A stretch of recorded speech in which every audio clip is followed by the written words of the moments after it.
We are, microphones are live. You did, don't get the. But 49er, there's also the Giants and the A's. No, 49. My grandson to his first NFL game. Awesome. My boys were there yesterday too. Oh, were they? Okay.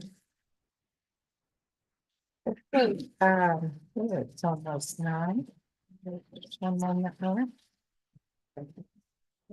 Let Michael know.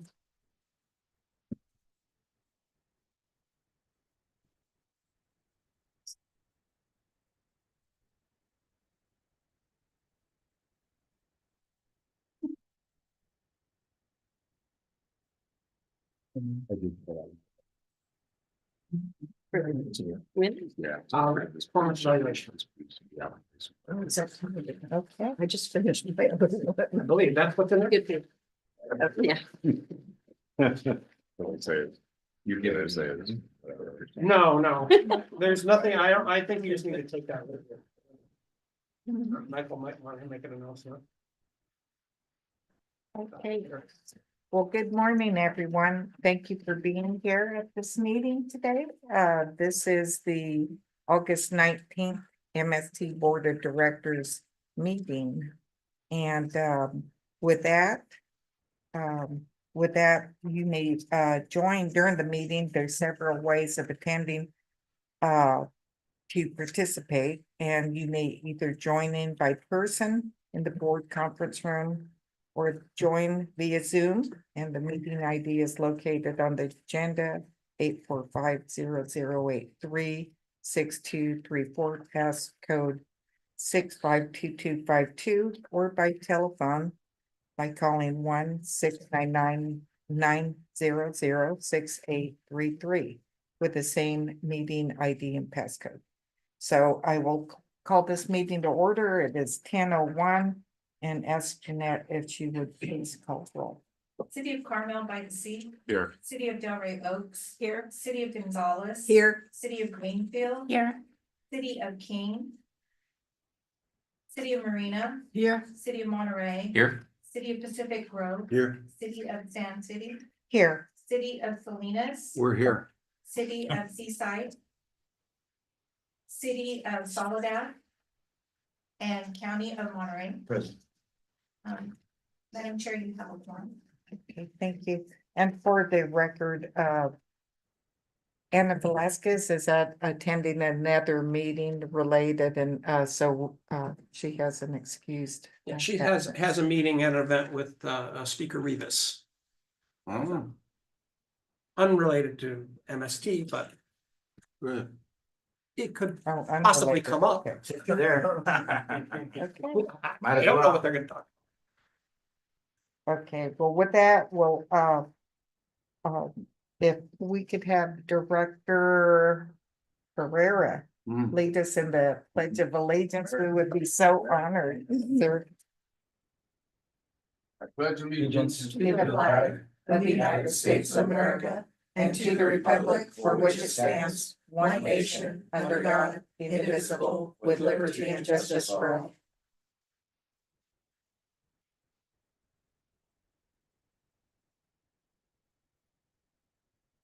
Okay. Thank you. With that, we will go to public comments on matters not on the agenda at this time. And members of the public may address the board on any matter related to the MST jurisdiction, but not on the agenda. So anything related to MST, now's the time.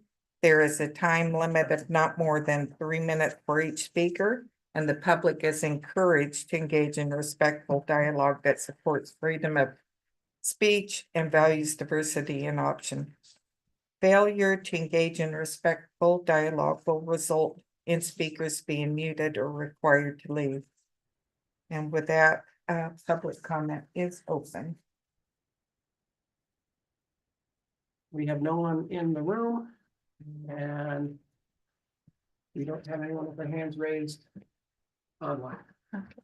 I'll call one more time. Public comment is still open before we close.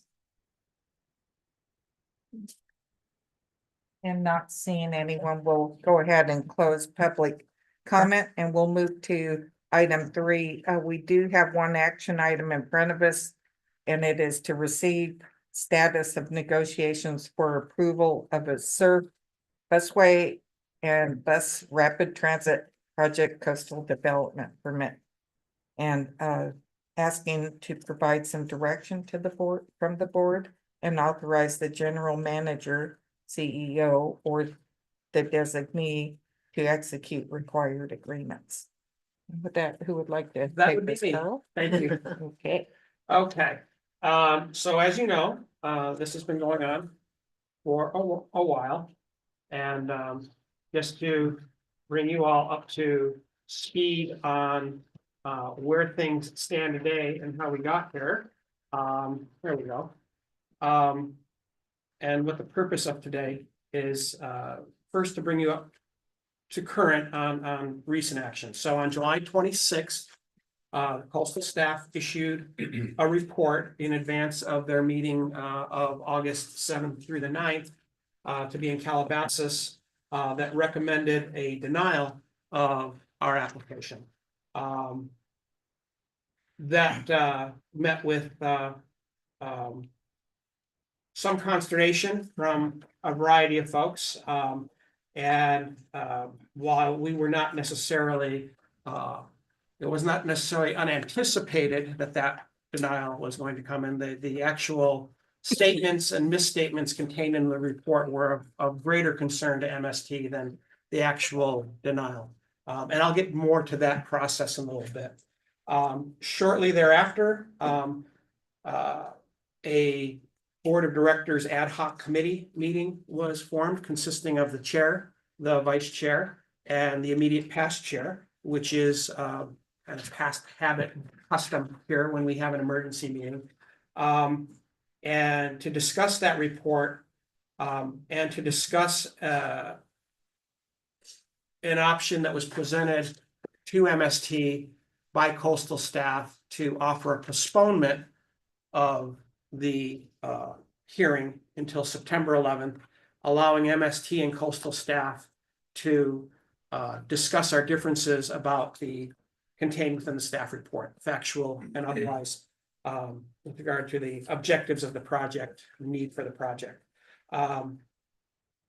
Your board gave me authority to negotiate, or I'm sorry, the board committee gave me authority to negotiate. They had no authority, being a subcommittee, to give me any other direction. The direction, though, was my limits on negotiation were to make certain that whatever we talked about or offered was feasible, and did not impact the budget, the cost, the scope, the schedule of the project. That was critical because we are so far along in the development of this project, and we have a grant pending with the federal government of up to $35 million for this project, with some very strict deadlines that are occurring in order for us to secure that funding under a grant agreement. Otherwise, there's a potential for that funding to disappear depending on the outcome of the presidential election.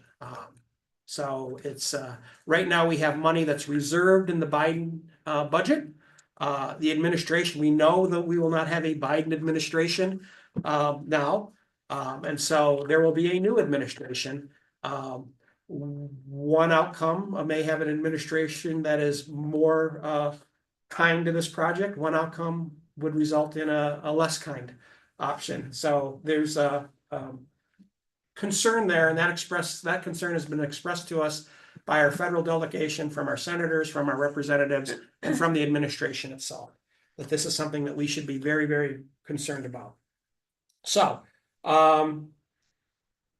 over that time, starting would have been the Tuesday after July 26th, about July 30th, we've had a half a dozen or so meetings between MST staff and Coastal Commission staff, further defining the project, clarifying items.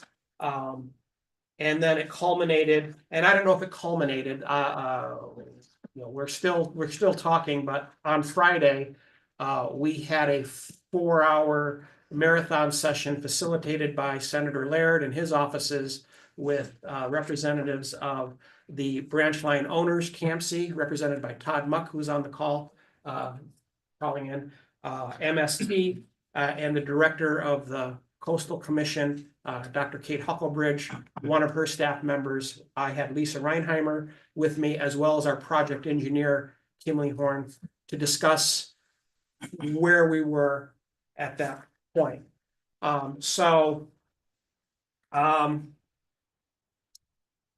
It wasn't all for naught. We did get some movement from the commission staff on moving towards approval. They're inclined to deny the current appeal that's before them for the City of Marina's actions for the local coastal permit. And they also, in the meeting, stated they don't believe the handcars are properly permitted to be operating there, but their lease is nearly ending, so that's just gonna take time. They accepted our mitigation plans that we had with, and agreements that we have in place with Fort Ord Dune State Park. Although in addition to that, they want to, would like MST to fund a dune creation of approximately 7.1 acres. So that is MST depositing funds to the Coastal Commission where they can purchase some habitat areas that are currently not protected and protect that. And there is a dollar amount there that we can talk about, but it is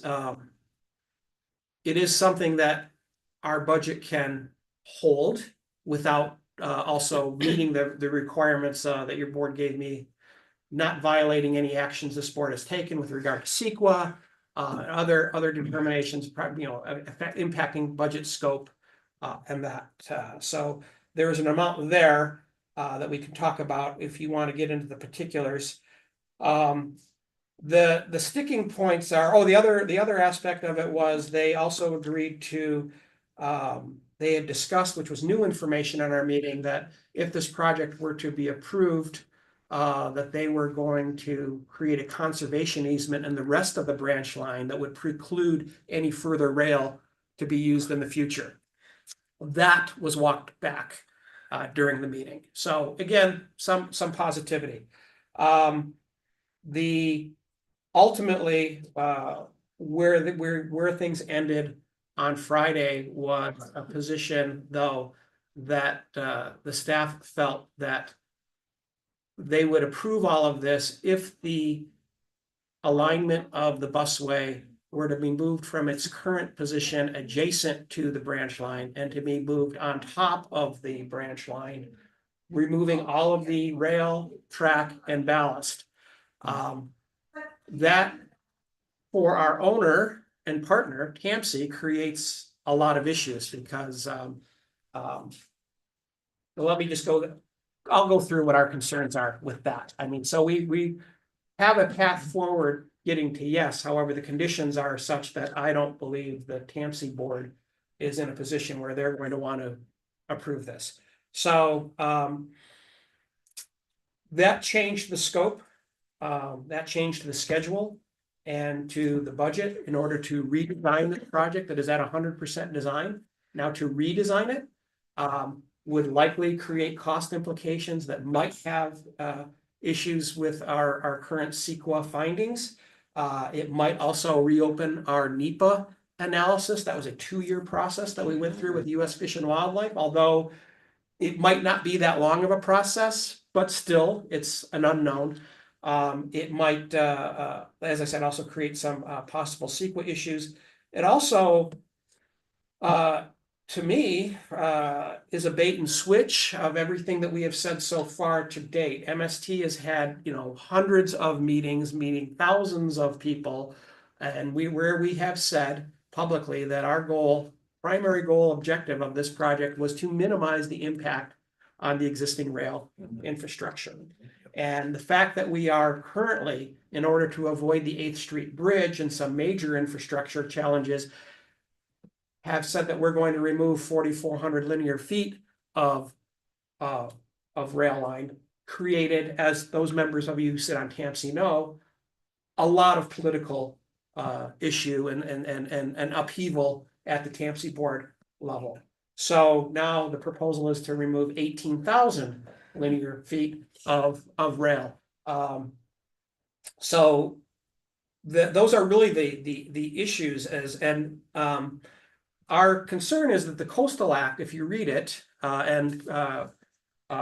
we have provided you with a copy of some of the language about the Coastal Act here, but it speaks to terms of feasibility. And it has a definition of what feasibility means. And feasibility doesn't mean possibility. Feasibility means there's a likelihood to achieve your outcome in the time frame that you need it to be achieved in and the cost that you need it to achieve that. Our contention at the meeting was that staff's proposal, we even questioned the possibility of it. Our project engineer had said that, putting a busway on top of a rail line for a length of almost 5 miles, it's not seen it done anywhere in the country. Now, we've seen it for several blocks with light rail in places like Van Ness corridor in San Francisco, or in Portland across a bridge where you may be going several hundred yards or several city blocks. But for an entire length, and if the intention was for this to be a commuter rail coming in from the San Francisco Bay Area all the way into Monterey, connected, there are significant conflict concerns about how close a bus and a commuter rail can be versus a city light rail that's moving in a completely different environment. Nonetheless, after that, those concerns were given, by the end of that meeting, the Coastal Commission staff present, which was the director and one of her staff members, seemed unswayed by that and considered it possible, even though when we asked, well, how might that be done in your minds? They had no answers because they admittedly said, we're not engineers. Yet our engineer in the room said it can't be done. So there we are. So those are our concerns about that. So a little bit about the process, and I'm almost done for those that are ready to launch off here. So we submitted our application in March of 2023 that starts a clock. Based on that clock, the Coastal Commission had until September to make a final determination. Because of a appeal on the action that the Marina Coastal Plan, that actually accelerated the clock to August and forced a meeting that was going to happen perhaps earlier. Because we requested a postponement till September, we're back on the original clock, which is September 11th through the 13th. The deadline for our federal partners today is they want a permit. They want all third-party agreements in place by September 15th in order for them to begin setting up the contracts and writing the contracts so that they can be executed before the end of the Biden administration. And they're not going to start their work until I can demonstrate I have the approval from all of our third-party players, things like the TAMC use agreement that the TAMC board voted on, things like the local coastal permits from Sand City and other third-party agreements. We need to show those in place and provide them a packet. Then they will hire their contractors to do the work. These aren't federal employees. These are third-party contractors that the feds bring in, and they're not going to hire them in and set up a contract until they know we have a project we can deliver. So, that was the September deadline. In between, since March, end of March, I think it was March 31st, and April 2024, we had multiple back and forth with coastal staff, providing them with 890 pages, examining a dozen different alternatives. Even though this project was found exempt under CEQA using SB 922, and even though we did an initial study and mitigated neg deck, the Coastal Commission process is separate from the CEQA process. They have their own process, which they put us through. And our results of our analysis is the project as designed is the only feasible, which is a key word in the Coastal Act, project that has mitigations for all impacts, which coastal staff ultimately agreed our 60 acres of mitigation on Fort Ord Nude State Park is possible. So, so staff then has the opportunity to decide whether your application is consistent with the Coastal Act or not. Now, the Coastal Act is really designed to protect environmentally sensitive habitat area. Since its inception in the 1970s, there have been multiple social, political concerns that have impacted our state, and the Coastal Commission has adopted a number of policies and objectives like coastal access, like environmental justice, greenhouse gas reduction, sea level rise. And there is a process that if the Coastal Act protection of ESHA is found to be, if a project is found to be in conflict where it is disturbing ESHA, but supports these other coastal policy and goals, the commissioners have the ability to find a project through a process called conflict resolution. There's a conflict between the Coastal Act and their policies and objectives that have come up more recent. They can go through a process of conflict resolution that you can demonstrate that the ultimate good outweighs the impact on ESHA, the ultimate bad. So it's a balancing test that needs to go through. Staff can find that a process is amenable through conflict resolution. They've done so with the Fort Ord Dune State Park Campground. That was a conflict resolution case that the staff ultimately supported. I even believe the Eco Resort in Sand City ultimately came down to a conflict resolution. Or the commission staff can just overturn a staff's recommendation using the conflict resolution process. So the staff can initiate a conflict resolution process, or the commissioners can say, basically say, we're going to approve this project via conflict resolution. They've done that in cases in Southern California and Northern California, highway widening projects where 24, 25 acres of sensitive habitat wetlands have been just filled in with gravel while highways have been expanded, projects that have a much greater impact on greenhouse gas than our project will have in reducing. Our project is the opposite of those.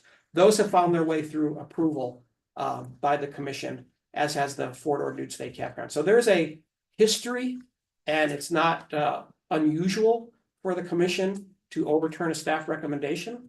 Ultimately, staff's concern is that the commissioners just can't, on a whim or be capricious in overturning a staff recommendation. They have to have verifiable, actionable data that in fact supports their decision to overturn the staff recommendation.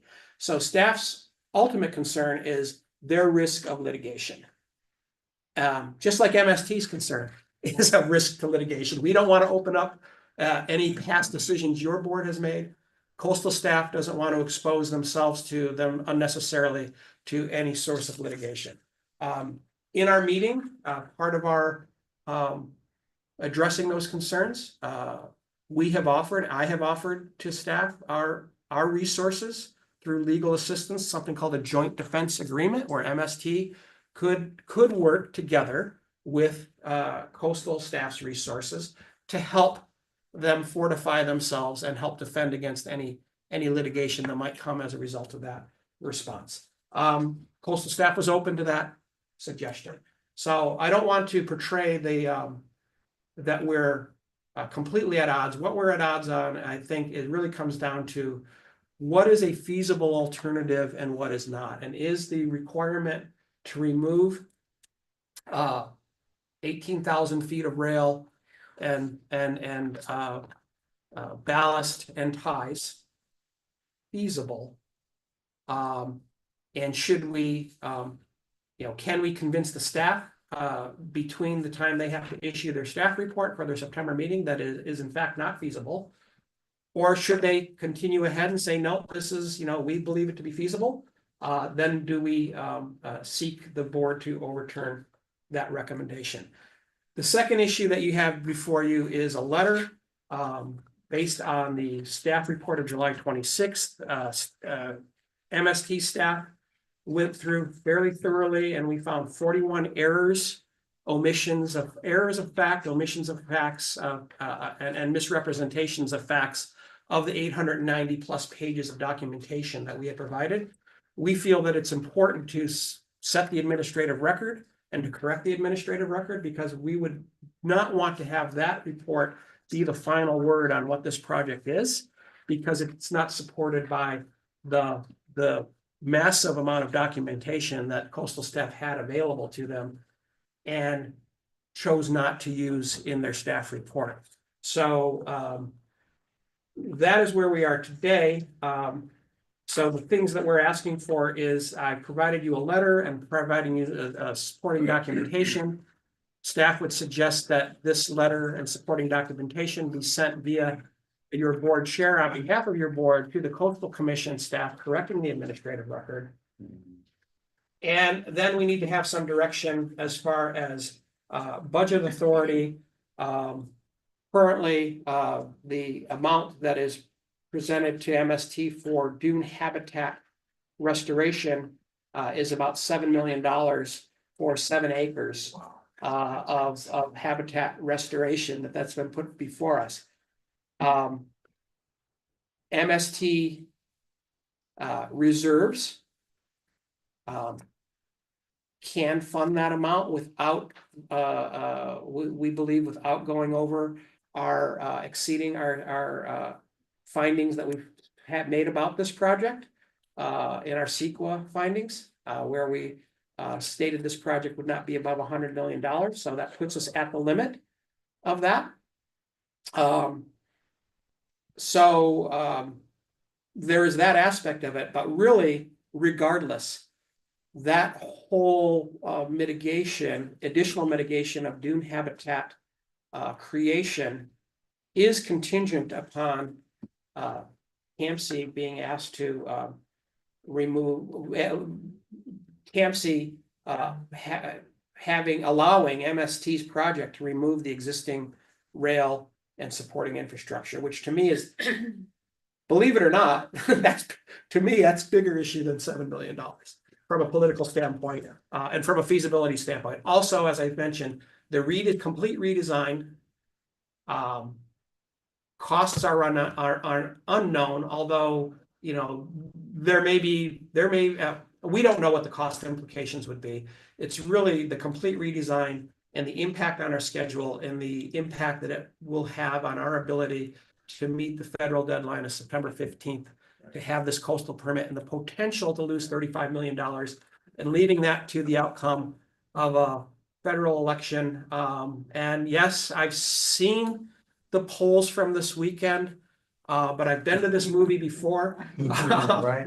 There's always an October, not always, there's sometimes an October surprise. I certainly wouldn't want to put $35 million on a coin toss. I'm not that big of a risk taker personally. Ultimately, that decision comes down to your board and your direction that you provide to staff. And ultimately, it comes down to the CAMC board and where they're at on this. We do have Todd Muck on the line. I don't know if he's able or willing to speak to this, but he is there as well. That concludes my report. Can I answer any questions? Thank you, Carl. That's a lot of information. I'm sorry to talk so long.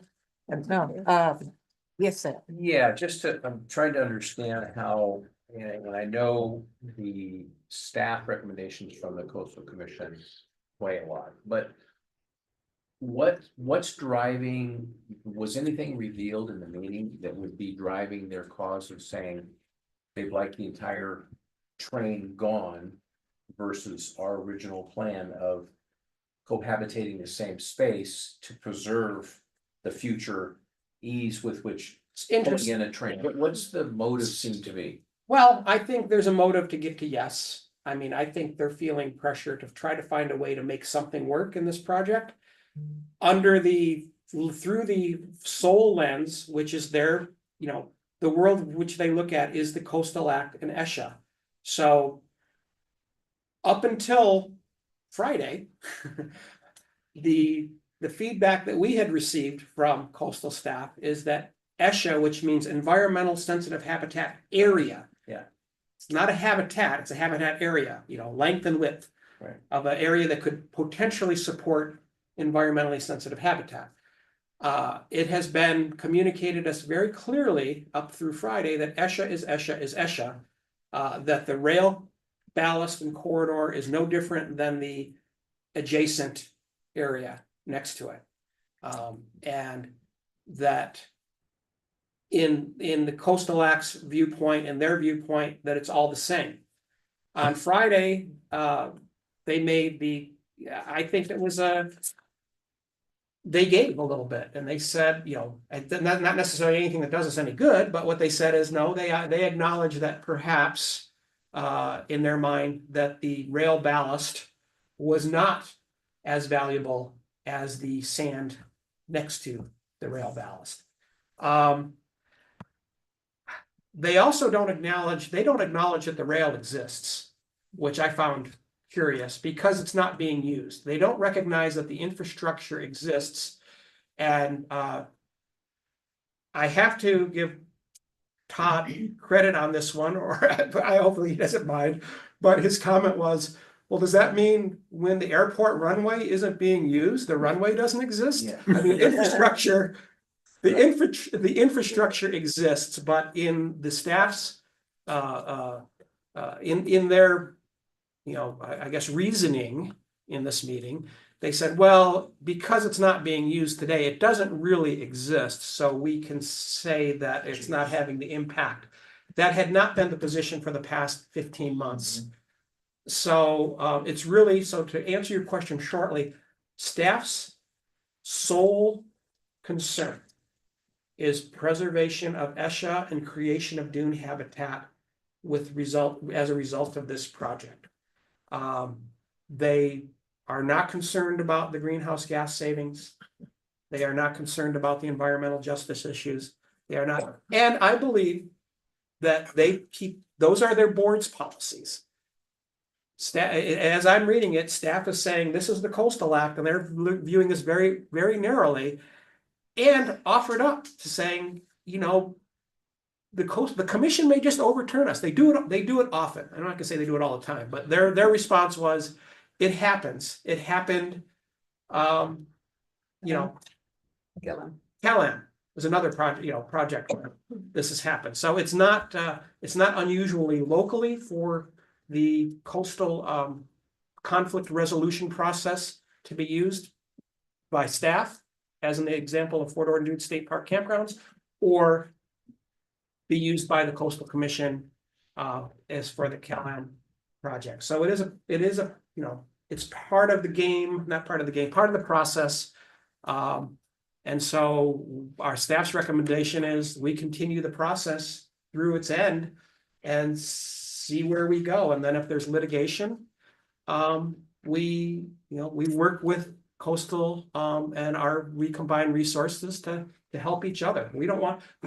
Our interests are aligned in many ways. We're not at odds. We both believe in we all believe in coastal access. We all believe in greenhouse gas emissions, sea level rise. We agree on more than we disagree. It's this resolution of the amount of habitat area that, how viable it is something that we perhaps disagree on. But how much of habitat area is being disturbed and what is that worth? And is that worth removing all the rail ballast and tracks for the entire length, or is it worth an additional $7 million? And so that's where we're at. Yeah, thank you, Carl. And I'm hoping Todd might have a comment too here, but it just seems that this is filled with incongruency, because it almost sounds like if they want the track removed, they're saying they don't care about train ever. And they make it more difficult to actually preserve what they say they want to preserve by having 18,000 feet of track removed to mitigate the preservation of ESHA, but at the same time, they're destroying the very area that they say that they want to preserved, and our plan actually preserves more than theirs does, with only 44,000. So it just seems like they're filled with inconsistencies and incongruencies, driving to their primary mission of preservation. That's just my editorial. Okay, and let's go with Lisbeth, and then we'll go down the Cornell route. Well, just a clarification about the KLM project, the D-cell project. The original coastal staff report recommended denial. And then 2 years later, the staff report was reversed 180 degrees to recommend approval. So the staff was already on board before the meeting, but that took 2 years. And for the rest, I would just like to add, I agree the whole discussion is about either railroad tracks, ESHA or not. For me, it's just a corridor. It's a transit corridor Right. that has always One been point before I. meant to be used Yeah. again for public transit. Right. So, Yeah, we can come back to that. Yeah, I'm not sure what that was, but something else that we provided as a handout, an email that we received on Friday from Christopher Peterson. I didn't know who Christopher Peterson was. I had to actually Google this person, and we provided you a copy of this letter. Christopher Peterson is was an attorney for the California Coastal Commission for 20 years, including as chief counsel. I don't know anything else about him other than that's what's in his biography. I don't know what his tenure was like with the Coastal Commission or how he left the Coastal Commission under what terms. But that being said, he sent a detailed letter that underscores how this project could be approved under conflict resolution and support of this project. And it actually, frankly, it includes much of the information that our own attorneys found on their own. I wish we had just started with him.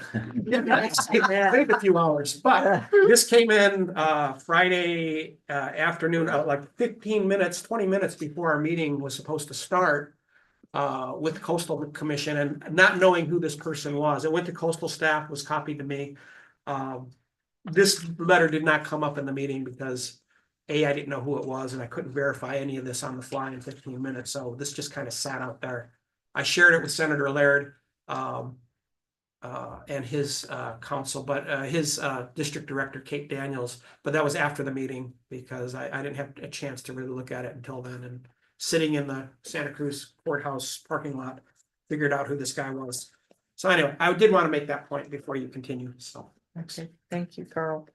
With that, there was a correction just for Jeanette. That wasn't 44,000. That should have been 4,400. What Director Smith. Okay, thank you. So, Okay. I'm sorry, did I say 40? You said 44,000, Okay. and I was kind of. Correction, 4,400. that. Yeah. Okay. I was gonna say. Thank you. Why And didn't you say I'm dumb? No comment. We caught it. I'd like- We get in an argument. I only do that to one board member a day. Can't handle more. I- 400 it is. Okay. I did want to recognize Jeff Barron. at this Thank time, you. Director So Barron. Carl, a couple questions. One, you talked about your meeting, with staff, you talked about staff sort of, you're kind of dancing around the meaning of the word feasible. Yeah, And I wondered if you could talk, so I've sort of two questions. What does feasible mean? Is that physically feasible or cost prohibitive, not cost prohibitive feasible, or is it politically feasible? You know, which you sort of alluded to. And if it's not, if we come to a different agreement, if we can't get staff to buy our definition of feasible or not feasible, are we just going to get the same staff report that we saw 4 weeks ago? I think we'll get a different staff report. I'm confident we'll get a different staff report. I'm not certain that we'll get a different recommendation. Sure. I don't think I think the tenor and the tone of the staff report will change. However, in the handout that we gave you that says California Coastal Act, we highlighted some key sections for you from the act. And the last one that we added this morning after our meeting from Friday, section 30108 gives the definition of feasible, means capable of being accomplished in a successful manner within a reasonable period of time, taking into account economic, environmental, social, and technological factors. So wouldn't that bolster, like? You talked a few minutes ago about getting the TAMC Board of Directors on board with like removing all the track bed, and that seems like a political hurdle. Yes. Wouldn't that, is that evidence you could use to bolster the case that this project isn't feasible?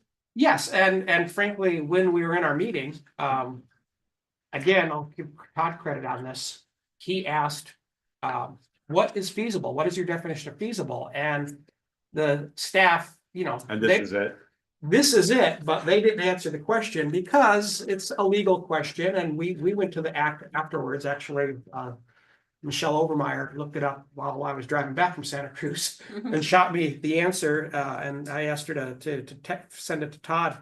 We didn't find out afterward that the definition was there, and staff's answer to Todd was feasible was kind of a squishy thing for them. But the interpretation. Yeah, and as many things are, so I think we would have to look at, when things are open to interpretation, I think you look at case law, right? And we didn't, this was new information to us, so I think one of our objectives will be for our legal team to look at what has case law been, if any, on what does feasible mean in the context of the Coastal Act, and what have their rulings been before, and if we can show staff that. Their director is relatively new. I don't know that she's been in there for more than a year, or maybe slightly over a year. I'd have to check, but she's been referred to me as our new director, so I don't know how new is in these positions, but so again, we're trying to be collaborative when we're talking, but we're more pointed in our writing when we want to set the administrative record straight. We're a little less okay, so I don't want to portray that our meetings have been just filled with animosity. There's been no finger pointing. It's been back and forth, and we agree to disagree. Ultimately, though, this is going to come down to the written word, and we may come across with our own. We are going to attempt to help them find a way to yes, if we can. That's our goal. Do you think that, so you also talked about the $7 million for the 7 acres of habitat restoration, and all that. Does the amount of money that MST would offer in mitigation, is that dependent on what kind of a staff report we get? Like, is it like, if we, so in other words, if we get staff to agree that the removing the rail bed is not feasible, Right. will our offer go up to $7 million? Like, is that this board's decision or your decision, or how does that all work? How does it work in terms of the amount of? Oh, it's your board's. If it's more than $150,000, it's your us. board's decision. Right. And so you need to tell me that. And that's why I'm bringing it up now. So we have one more opportunity. Well, we have unlimited opportunities between now and then, depending on your willingness to have special meetings on this sort of thing. But we have a scheduled board meeting on September 9th, a few days before the commission. By then, we'll have a staff report, and we could perhaps have some committee discussions or something like that prior to that. But I would hope that I was hoping that we would have a resolution for this meeting, and that I was going to get some final direction on numbers and direction. That's still maybe a little bit ways away, but we do have a currently scheduled meeting September 9th, which is before the Coastal Commission meets. And we can get some final direction to me on whether this happens or not. What I had envisioned for the dune creation and coastal staff was amenable to this as a solution. In order to receive a permit that meets the needs of the federal government, it needs to be a clean permit. No conditions that it's a permit but not a permit, right? Like your Medicare bill, not a bill. We want a permit, and perhaps the condition is MST funds dune creation, since they've accepted our dune mitigation amount of 60+ acres. They want some additional amount for dune creation. My suggestion was that they weren't opposed to, is they put that in as a condition, and that condition is satisfied by an escrow account being funded that then gets drawn down as that dune creation occurs. There seemed to be, the federal government seemed to be okay with that as being a clean permit, and there was no pushback from coastal on that, and our legal team seemed to say, yes, we can do that. That could be a way of getting a clean permit and just saying, you know, the condition is an amount, and the amount is satisfied by funding an escrow account. So it could be, there's a decision made on the 11th. I go down to the bank and I open up an escrow account. We deposit the funds on the 12th, and we get our permit on the 15th in time for the federal And government. we participate again in blackmail. Yeah, That's really what it feels like. it's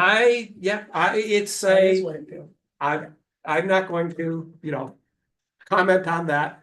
And that's your board's, you know, if that's what it costs to create the dune habitat, that's what it costs. Thank you, girl. Let's go to Director Shirley and you then done? we'll go to Director Alejo. I believe that that would be infeasible to move the busway onto the tracks. I also believe that the coastal commission, that's not their job, is to to preserve railway, it's to preserve habitat, so I could see that, but I do believe moving that is unfeasible. I'm wondering if you could talk again about the conflict resolution. You said it could either come from the staff or from the commissioners. Could it still come from the staff at this point if we were to also offer this additional $7 million for mitigation? The $7 million was with the It was with the removal of the. Right, so I'm wondering, can you use the $7 million and not go that route, but go the conflict resolution route? Yeah. I believe so. I do want to, you know, I do want to consult with attorneys on this. I'm not an attorney. And I don't know if Michael feels that he wants to opine, but we do have some folks who are that are special counsel that we've been using that are fairly expert in coastal commission matters. So I would want to ask them, and Michael, I'll leave it to you on how you want to answer that. I'll just leave it as broad as we can, because the answer is yes, it is possible. How it happens and the mechanism, we would have to take that to make sure we don't run afoul of the rules. Again, is it possible or feasible? It seems to be the discussion of the day. So just one question. So then if the staff does conflict resolution, would we know ahead of time that? Or we just wait until their report and we say like, oh, they've done conflict resolution, this is their. I would hope that we would have some knowledge before the staff report is issued on August 28th, what's going to be in that report. Okay, They did give us some leading indicators before the report came out on July 26th of where they were planning to go. So they gave us some leading indicators on Friday of where they were thinking they were going, but we still have, they also let us know, we've got a short amount of time to before they actually issue the report. So that's where we're at. but so if the staff report doesn't go in that direction, the commissioners could still do conflict resolution in their meeting. Yeah, and that's the thing, you know, the commissioners could either support or deny the staff recommendation. And whether it's their process that they call conflict resolution as a commission, or it's they're accepting. MST would offer them a path to conflict resolution where they would compare competing reports and say, well, we think we support this one, and it provides us. That's the piece I need legal advice on, as far as what does the commission call that process when it's at the commission level. I don't want to give you an answer because I'm not qualified to answer that particular question. Okay, with that, we'll go to Director Alejo. Yeah, I got 2 points. One, on all these letters, I think it's important to always CC the governor's office, the speaker, and the pro tem, because all coastal commissioners are appointed by those three elected officials. Our local coastal commissioner is Santa Cruz County Supervisor Justin Cummings, appointed by Speaker Rivas. Correct. For this area, have we circled in with him? Usually Yes. on these projects, the colleagues will look to the local coastal commissioner to kind of see how he or she is opining on the project. So I'm hoping that among the many meetings you hopefully had a meeting with him. And coastal commission, meetings with coastal commission are very complex because they consider those ex-party Correct. communications. At the next meeting, they have to put on record, hey, we met with representatives of TAMSI, of MST. So some try to limit that, but hopefully you were able to meet with him. We have had multiple meetings with every coastal commissioner who is open to ex parte Great. communications, and Great. we are following all the rules and providing them all of the information they need, whether they asked for it or not. We're following up with them, and they've been appreciative and generally supportive. And Supervisor Cummings has been supportive. We've had one meeting with him in person and also a meeting with his staff Very as good. well on site. And it still irks me, I guess, and I shouldn't let it get to me, but we've been working on this for over a year, and the executive director of the Coastal Commission made it down as far as Santa Cruz and made it down to Morro Bay for a meeting a couple months ago, but still has not been on site. We asked her point blank, have you been on site of the project? Do you know the conditions that we're talking about? She said, no, I haven't been there. Yeah. So that for what it's worth, I'm not sure why I bring it up, other than I find it annoying. And each, the governor, speaker, and the pro tem each have a staffer that follows coastal commission issues. Certainly when the desal came up, there was always governor's staff were really involved on that behind the scenes. I never seen the governor's office and his staff get involved on any issue in my 16 years in politics. But going to the more difficult question, this deadline of September 15th.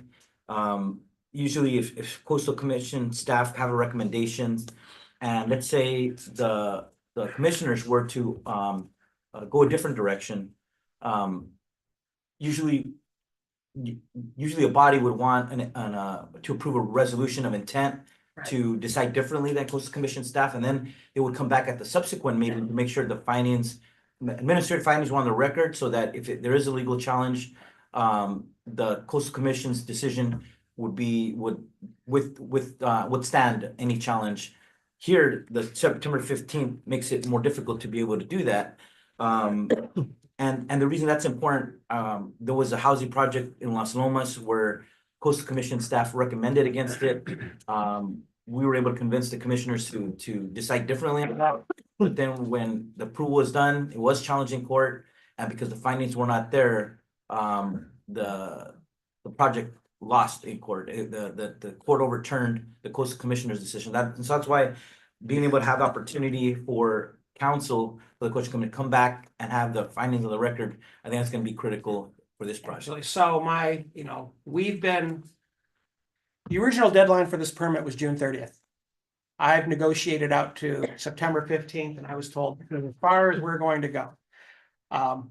We're going to test that.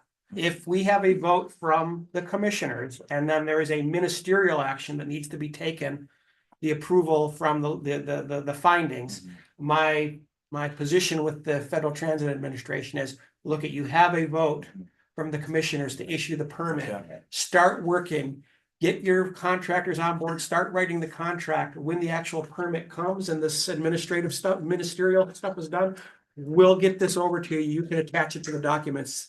I'm trying to get my goal with them is to get them working, and we can paper the rest of the permits that we know are coming as attachments.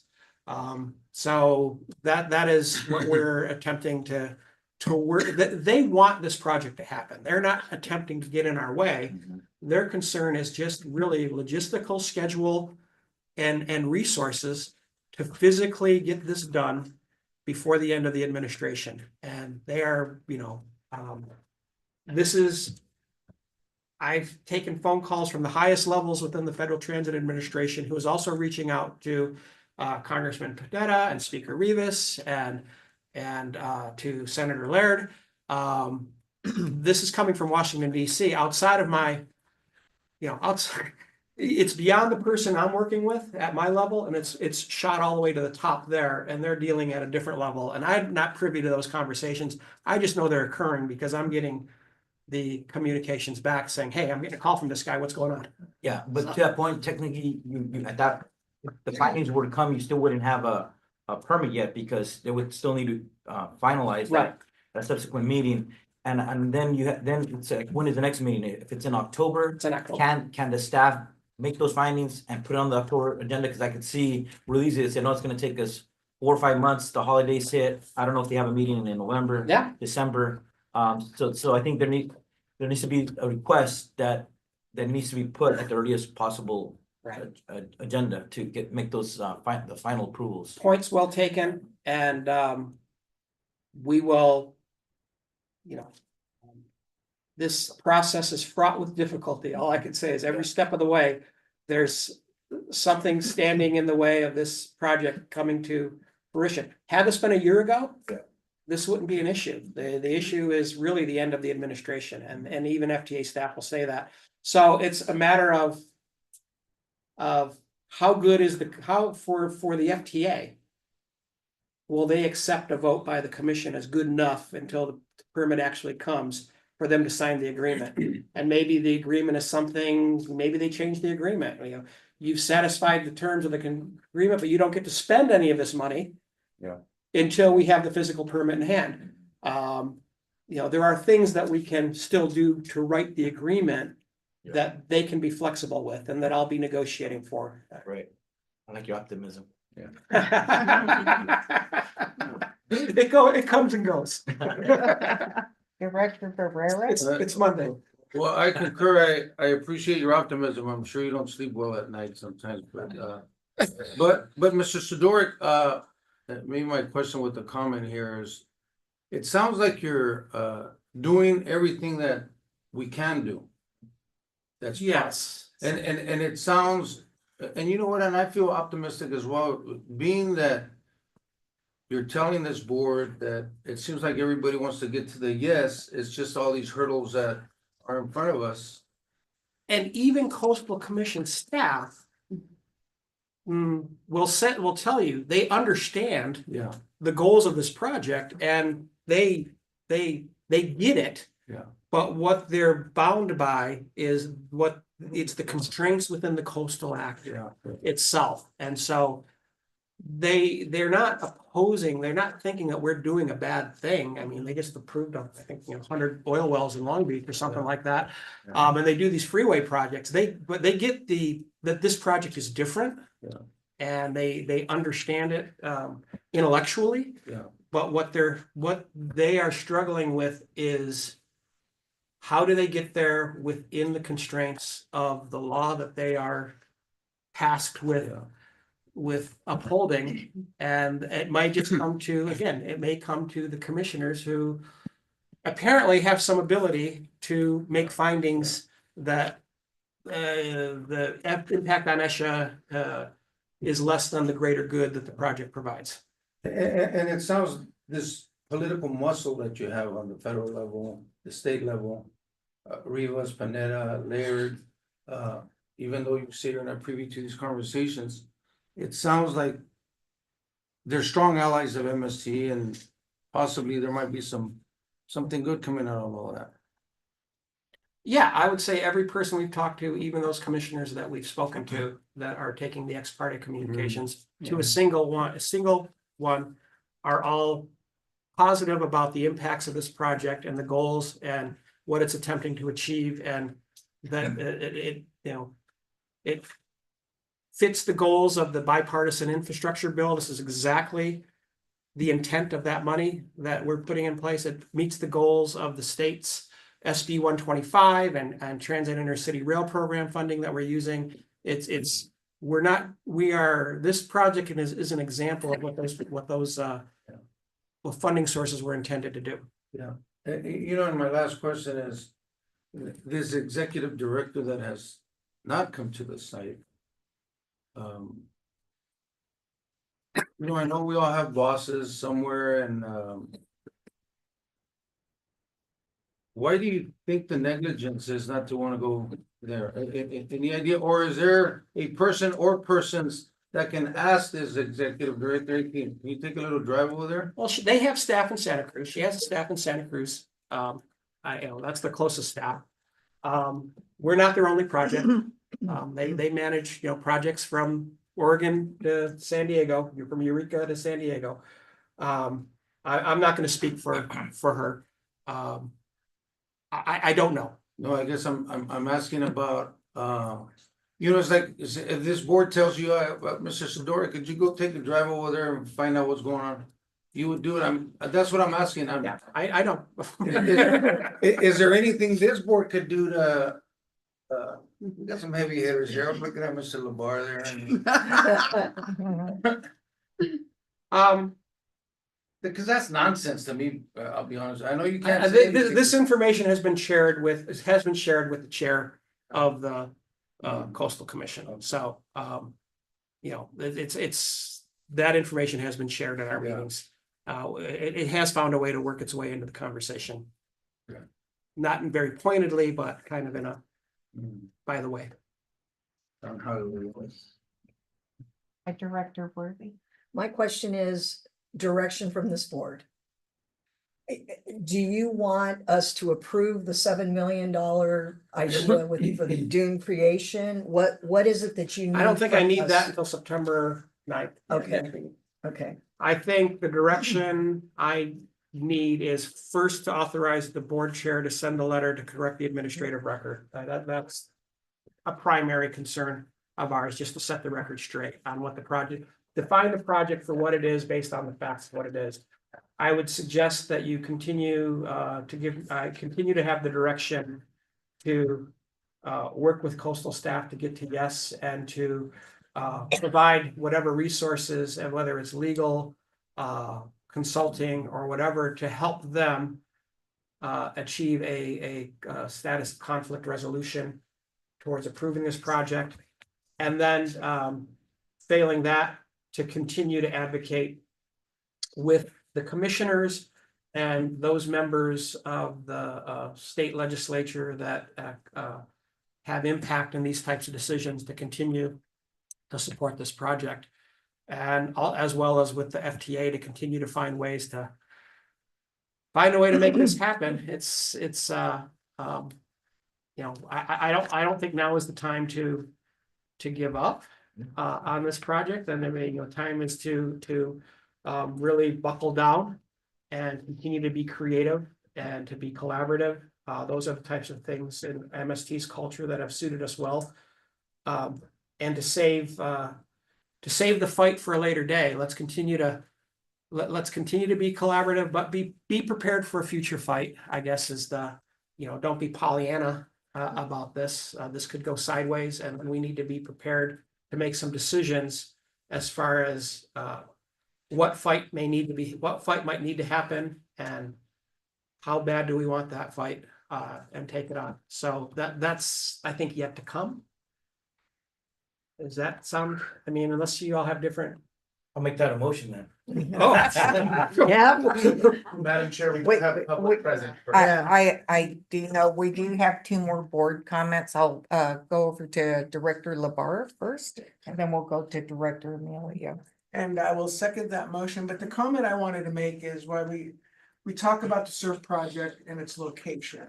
I want to make sure the record accurately reflects that it would be nice to have their director visit physically the location, but I would like to see someone visit my city, King City. Yes. And the residents who are going to benefit. Half of our residents have not even been to the coast and have lived there all of their lives. The surf project will allow a resident in King City for $2 to travel all the way to the coast. They can bring their disabled relative, mother, father, or daughter, get off of the surf project, access any one of the 5 or 6 trails that are proposed in this project, and get to the coast for $2. The residents of my community, 19% live below the poverty level, 25% are barely making it. These are farm workers who spend their days providing for their families so their children can have a better life. And access to the coast, one of the most precious resources we have on California, for them, where half of them have not seen it, is extremely important for me, and that's why this project is extremely important for our community and South County. That's just what I want to make sure the record reflects. So, just to let you know, I received an email 8 minutes ago from Molly Erickson. She has her hand raised and she is objecting to this meeting as there's no option to make a point of order on the Zoom platform. So I just want to bring that to your attention, and I don't know how you want to handle that comment. It's through the chair, but this meeting was properly agendized and we're talking about the agendized material, so. Yeah. We haven't had public comment yet, so she will have her opportunity to speak. Okay. Before any motion is had. I wanted to get it out there before too much time had passed from so it was 8 minutes before I noticed the email. Okay, Director Emilio. Yes, you know, I've only had one thing I've been with the Coastal Commission. I don't know all the workings of the Coastal Commission, but other than the one project we had just on the Aquarius and the ATC project, and that went through the Coastal Commission for 2.5 years. Right. And you probably know that, Carl. And first of all, I appreciate all the work you're doing on this. And but I know it's been just by example of the ATC project, which is a big project. The Coastal Commission finally voted on it after we kept trying to work shoulder to shoulder with them. And they approved the project after 2.5 years on a 9-1 vote on the Coastal Commission. So my only comment is what you're doing is continue to work shoulder to shoulder with them and try to my reaction to the what's it called, the Dune Creation. yeah, the creation. I don't I know you don't need an answer right now, but I think that might help mitigate some circumstances with the Coastal Commission. But I know you don't need an answer right now. So I just say, we submitted the application of March of 2023. Our first meeting with coastal staff on this project was in December of 2019. So this has been going on for a while. So, I don't want you all to think that we're somehow streamlining this process. It's been a long, collaborative effort. Yeah, I was going to mention one other thing, Carl. That's great that you gave that information on that, but I had a senior moment there. I'll think about it. All right. Thank you. Yes, some more remarks. I've been in touch with the Coastal Commission Environmental Justice Manager. I've had a good phone call with him. I want to send him an email. I assume that won't conflict with anything. I'm concentrating. In your role as a Marina City Council person, I think you could communicate with whoever you want to. Unless our council says different. That is correct. You're just not authorized to speak on behalf of the board. Yes, and I speak as a person, as a private resident, Correct. not even as a council member. And I use my private email. So, but I'm concentrating on that 5th Street station because I think people don't realize how important that 5th Street station is for South Marina. I live in South Marina together with a lot of people who are less fortunate than I am. And at the moment, line 20, which is the direct line between, as we all know, between Salinas and Monterey, bypasses South Marina, including the college, including affordable housing projects, existing and being constructed.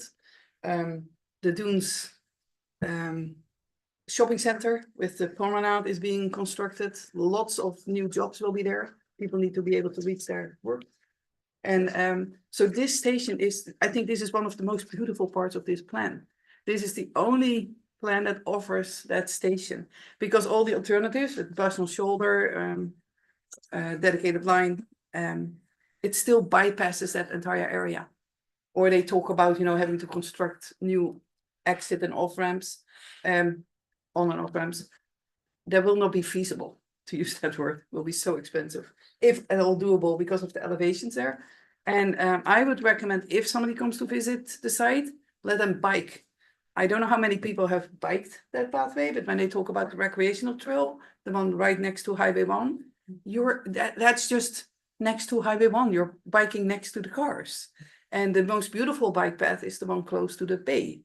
And which is not called recreational, but so I would recommend them to come and also use the bus. When they say, you know, instead of line 20, people can use line 18. Line 18 goes through neighborhoods and through over the colors, of course, to pick up more people. And so that is so long. For me to use line 20, I use my car and I drive to Marina. Because otherwise it takes me way too long. Plus that the bus line 18 goes once every hour, instead of hopefully this going every 15 minutes. So I really want to emphasize, and I hope that we can add a little bit in the letter that's supposed to be, that will be sent, and that I'm all in favor of course. So those are my remarks for South Marina. Okay, and I'm going to make a remark and then I'm gonna ask Lisa to say something. So my remark was just because the executive director, I'm asking the board if you would like me to send a letter, personal letter to her, to invite her for a tour of the area. I think that probably should be done, but I'm asking my board for direction, or if that's okay with the board. I Yes, think anything that helps right now. Right. yeah, for sure. So would you like to, in our letter, make that comment in the letter that we've proposed, or do you want a separate communication that is solely related to inviting? I think think separate, it's that basic. letter, Separate I don't want to letter. get lost in all the details that are Yeah, explained in very this. good, just Exactly. trying to get some Separate. clarity. And then also, in that letter, I would like to have Director Alejo's comments, the little amendment to CCing the governor, the Yeah. 3 points, the governor's office. That, Speaker Rivas, President Pro Tem McGuire, and the governor added to the CC list. thank you. And at this time, Ed? Yeah, we were making some contributions to the letter, so I thought now would be the time, and I had Can we, two from the things to do. public, Or do we want to can we, Yeah. yeah, Yeah. do the motion? No. Lisa, do we? Public comment. Do the Okay. public, okay. Okay, at this time, Lisa, let's hold off for a moment and I will recognize, I will call public comment, open public comment. So public comment is open and I would like to recognize Molly Erickson. She has her hand up. How many minutes? So there are 3 minutes for public comment. And there are 3 ways to contact, so either via Zoom, in the boardroom, or by telephone. So those are the 3 options that I stated at the beginning of the meeting. And so if there's any troubles via Zoom, if you would please make contact via telephones. I'm gonna have to leave in 10 minutes. And I believe Molly, you're muted. Let's make sure we're not. I've asked her to unmute. I don't believe she's there. She's not. Okay. I'll call for public comment one more time. There was a correspondence via which our CEO read from Molly Right. Erickson, and that was Oh, there she is. She's unmuted now. okay. Oh, no, No, she's not. he Sorry. asked her to. He asked again. I'm sorry. I didn't mean to interrupt. Oh, Sometimes I can't help myself. okay, so there was a once again a correspondence via was it text? It was an email. Email that was read to the board. And Okay. cool. Any comment on that? That the meeting was I think our council legal commented. counsel. So the content of the email, which I was not copied on, said that she thought that this meeting was improperly being held. We are here, we have properly agendized it. We are entertaining public comment and we are still in the deliberation process. So this is a proper meeting and her comments have been received, but no action necessary by the board. And we've asked her to unmute herself and that has not happened. So That is correct. I don't know what else we can do. Okay. Madam Chair. Can you hear me, please? Oh, there she is. Okay. I've been trying to unmute. Sorry about the delay, but I've been trying and it's finally let me in. All right, Madam Chair, members of the board, Molly Erickson, on behalf of Keep Fort Wild and the Open Monterey Project. Anything you do today on this item is a violation of the Brown Act because the one action item has not been adequately described on the agenda and the written materials you have in front of you had not been provided to the public despite repeated requests to your clerk and your general manager. You also made the motion and gave specific direction all prior to public comment.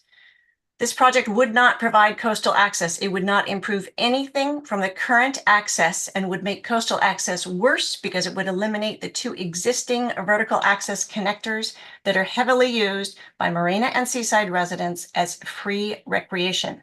It would be far better for MST to route buses on surface streets through South Marina, as you have just heard from your Marina Council member, because right now line 20 bypasses the newly developed residences, the businesses, CSUMB, and the VA clinic. You could easily route line 20 through surface streets. You could still have a 5th Street station, have more frequent buses, and have them GHG now, greenhouse zero emissions buses now. So you get that GHG impact. You do not need to wait for this bus road project in order to convert buses to zero emissions. What you also have not been told is the buses on the bus road would be slower and take more time to get to Monterey than buses on Highway 1 most of the day. I'll repeat that. Buses on the bus road would take longer to get from Salinas to Monterey than buses on Highway 1 most of the day. It would be far better for MST to convert to zero emissions buses now and to route buses more frequently on existing surface streets. The cost of the bus project, in fact, would exceed 100 million because the cost includes the millions to pay back the Prop 116 funds, which then now triggers the requirement under the Public Resources Code section 21080.25 that you are required to have a project business case and a racial equity analysis before spending this money. In conclusion, you should not act on this agenda item because it is not properly agendized and because we don't have the same materials you have in front of you despite my repeated requests. You should not approve the letter or take any other actions until the item has been properly agendized. Finally, I really think you should get accurate information as to what the project would do. It would not increase coastal access. It would eliminate existing coastal access that currently is there. And critically, it would spend $100 million for 2 buses on 1 line. Thank you. Thank you for your comment. And I did want to, I'm going to refer to Michael, or to Carl. So were these materials distributed? They were distributed to your board, the letter, because it was included on Saturday. So this is a draft letter that we are in the process of discussing. The board action is going to be, the recommended board action is to authorize for you to send a letter. So this is in front of you now for your review and consideration. Regarding the other aspect of the concern regarding violations of the Brown Act, there has been no motion made or seconded at this time. The board did ask the general manager what his recommended motion would be, and that's what was held, but there has been no actual motion made yet. Okay, thank you, council. And for the record, that is what I was going to say as well. There has not been any formal motion or a second, and there has not been any votes called for as yet. And I think I could clarify at this point, any of the actions that I've described are already authorities that you've already granted me to negotiate, receive these permits back when I think we approved the project. I think you gave me direction and we could go dig all that out, but the question is, the dollar amount, I would still have to come back in September to get a final authority for that. So I'm not certain that I'm actually asking you to do anything other than reconfirm direction that's already been provided in the past. Okay, thank you, Carl. And public comment is still open. Yeah, I'm gonna have to leave here. Okay. And not seeing anyone in the room or anyone via Zoom. Is there Walt one? Dennings. Walt Dennings. I do see a hand. Mr. Dennings, if you could please unmute your mic. Now the hand went down. It was a. No, it's not. I believe that a hand was on Molly Erickson and she's already spoken at that. Okay. Okay. Okay, Okay, sorry. all It right. was a clapping emoji. Oh, it's a clap of Okay. emoji. Okay. All right, well, with that, thank you. I will go ahead and close public comment at this time, and I will bring it back to the board. So, You were asking Lisa Oh, to say yes, something, and yes. I don't know what happened to her. is she here? Oh, there she is. I'm sorry. Yeah, so, You're blocked. okay, Lisa, thank you for being patient. Absolutely. Lisa Reinheimer, Deputy CEO for MST. And with this project, we have many masters, as you can imagine. Of course, coastal is a very important one, but we would be remiss if we didn't say that the California State Transportation Agency is also one of our masters. And the Natural Resources Secretary, obviously, we've been in communication with them as well to elevate the importance of this project. And I have the letter on my laptop over there. So I've already added the suggestions from Director Alejo and any others I'm prepared to add in as you deliberate. Thank you. Okay, thank you, Lisa. And are there any last board comments? I just want to clarify the motion. Now that we heard public comment, because you were basically asking for direction, which you already have power to do, but for this agendized items, it was providing direction for our CEO and our chair to send out just the letter correcting the administrative record, and number two, just direction to continue negotiations with Coastal Commission staff regarding this SURF project. And to report back in September for approval? Yes, Okay. that's the motion. Okay, And that was the one that I would consider seconding, so Yes. I second. And I just want to say that the county supervisor, the county of Monterey, sent out a letter in support of this last Tuesday to the Coastal Commission staff. And the only other thing I would ask is that in order to speak at that September Coastal Commission, if any board members want to speak, I think you have to register in advance. So maybe you could send that information to the We board. will send that information out and register as an elected official, and you get to Yes. speak first. Yeah, you can. That's what.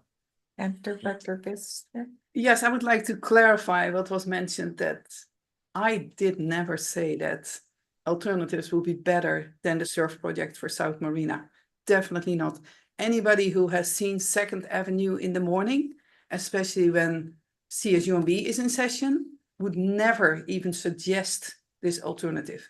It would add so much time to line 20. And the other option to use line 18 instead of line 20, like I explained, that's a bus line that goes once an hour. It goes through neighborhoods, over the CSUMB to pick up more passengers there. So that's totally not doable. This line 20 will be beautiful for South Marina, for anybody working there, studying there, living there, visiting there. This is the solution for South Marina, and I don't know how I can emphasize this even more. Any of the alternatives will bypass South Marina. I hope I'm clear. The minutes will reflect your comments. Thank you. Director Smith? Yeah, just a couple of suggestions for the letter for consideration. I'm sorry, I gotta go. Thanks, Mike. Thanks, Mike. And first off, the matrix where you answer what the coastal staff has pointed out and for the factual errors and your responses to it was very helpful. Thank you very much for that.